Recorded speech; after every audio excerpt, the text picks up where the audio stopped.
boys and girls. I'm so glad that you could visit me today. I brought my friend Rusty. This is my friend Rusty, and Rusty is so excited because he was asking me about dinosaurs.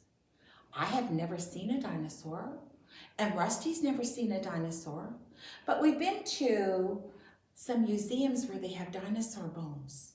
So Rusty was asking me, how can we have dinosaur bones and not have any dinosaurs? Well, Rusty, dinosaurs lived a long time ago.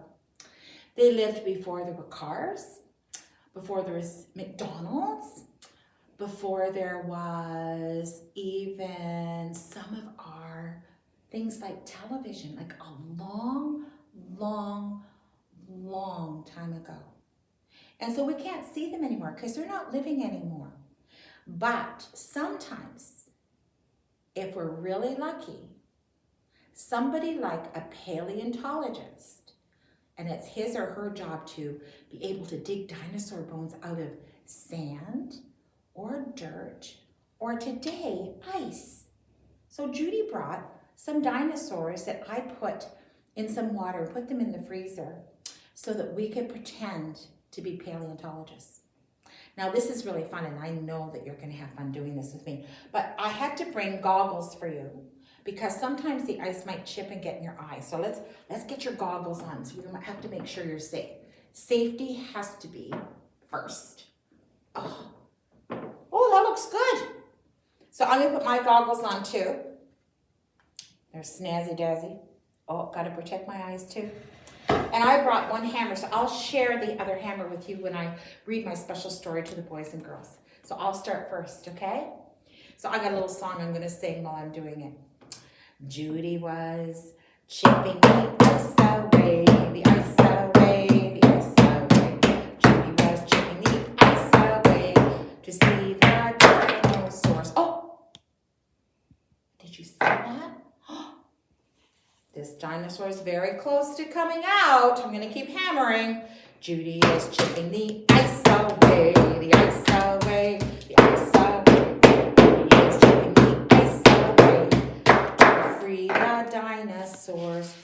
Oh, I think I can get it out. I think I can. I'm gonna give it a little pull. Oh, a little bit more. Judy is chipping the ice away, the ice away, the ice away.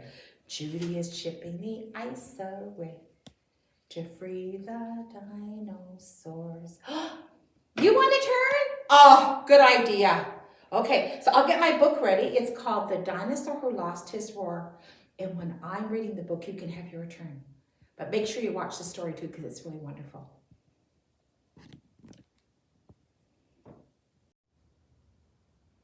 The Dinosaur Who Lost His Roar by Russell Punter and Annie Elkerton.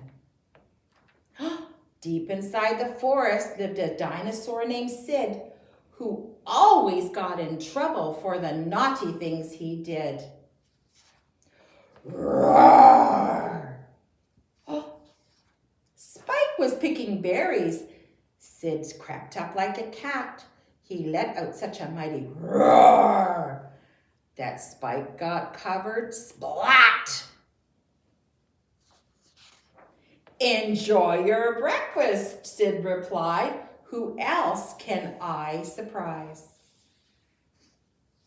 Russ was standing by the pool to see what he could catch. But when Sid let out a mighty roar, poor Russ came tumbling splash. Hope you liked your swim, Russ. You'll dry out in the end. That wasn't funny, Russ replied. I thought you were my friend. Sid saw Ellie hunting eggs and sneaked behind her back. He let out such a mighty roar. The eggs went flying, crack. But when he went to bed that night, his throat felt rough and sore. The next day, Sid saw Spike again and went to play his joke. But when he tried to give a roar, all that came out was a growl. Yay, said Sid, you've lost your roar. Now you can't scare me anymore.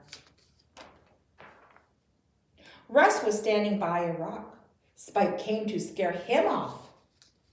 But when he opened up his mouth, all that came out was a cough.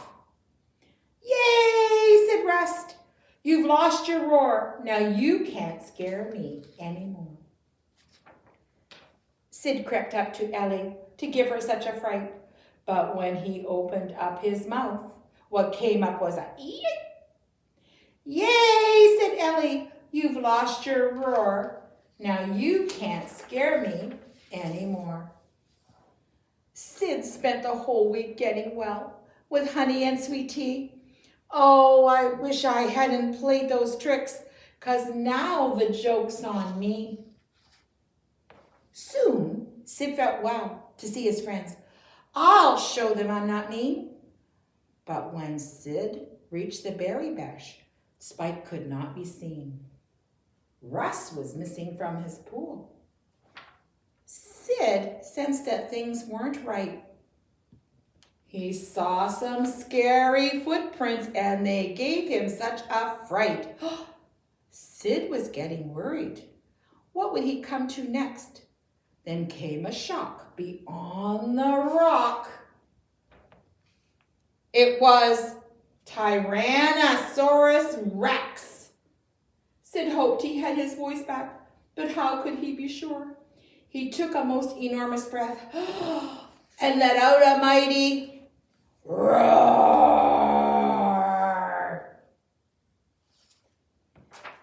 The T-Rex headed for the hills. Sid's friends were safe once more. 3 cheers for Sid, our hero. You're the greatest dinosaur.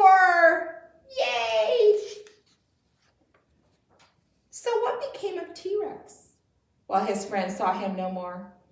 He just kept on running, scared by Sid's great mighty roar. Boys and girls, I'm glad you're back. You know what? My friend Rusty's been having so much fun. Look at all the hammering that he did. And you liked our story too, didn't you? About that dinosaur who gave a mighty roar. But you know what he wants me to do? He wants me to have another turn, which is really good sharing. Thank you so much. I think I'm going to take the T-Rex out. And I know you were a little bit worried about that. But remember, the dinosaur isn't living anymore. They lived a long time ago. So we're just having fun today. That's what we're doing. So I'm going to take the last dinosaur and you can help me by just, humming along. Judy is hammering the dinosaurs, dinosaurs. Judy is hammering the dinosaurs to get them out of the ice. Oh, let's see if we get this last little bit off.